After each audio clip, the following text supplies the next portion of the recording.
લક્ષ્ય ન્યૂઝ, એક નજર, એક લક્ષ્ય. પાટણ જિલ્લાના ઐતિહાસિક નગર પાટણ ખાતે આગામી તારીખ 16 જુલાઈ 2026ના રોજ ભગવાન જગન્નાથજીની 144મી ભવ્ય રથયાત્રા તેમજ સિદ્ધપુર ખાતે ભગવાન ગોવિંદ માધવજીની રથયાત્રા નીકળનાર છે.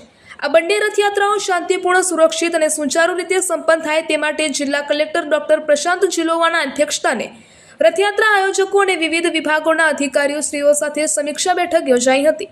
આ બેઠક દરમિયાન રથયાત્રાના સમગ્ર રૂટ પર કાયદો અને વ્યવસ્થા, સુરક્ષા અને સલામતીના પૂરતા બંદોબસ્ત ઉપરાંત આરોગ્ય સેવાઓ, ફાયર સેફટી, અવિરત વીજ પુરવઠો, વીજ તારોની સલામતી, ખુલ્લી ડીપીનું બેરિકેટિંગ, માર્ગોની મરામત, સફાઈ, વરસાદી પાણીના નિકાલની વ્યવસ્થા, રેતી કપચીના ઢગલાઓ દૂર કરવા, નડતરરૂપ જર્જરિત મકાનો, વૃક્ષો અને ડાળીઓ દૂર કરવા, સ્ટ્રીટ લાઇટ અને કેબલ રિપેરિંગ સહિતની કામગીરી સમયસર પૂર્ણ કરવા અંગે વિસ્તૃત ચર્ચાઓ કરવામાં આવી હતી.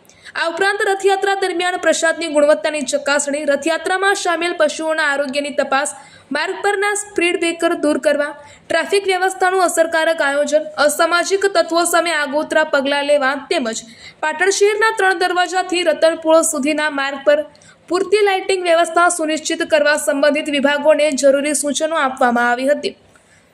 જિલ્લા કલેક્ટર ડોક્ટર પ્રશાંત જીલોવાએ તમામ વિભાગોને પરસ્પર સંકલન સાથે કામગીરી પૂર્ણ કરી રથયાત્રા દરમિયાન શ્રદ્ધાળુઓને કોઈપણ પ્રકારની અસુવિધા ન થાય તે માટે જરૂરી તમામ વ્યવસ્થાઓ સમયસર સુનિશ્ચિત કરવા સૂચના આપી હતી.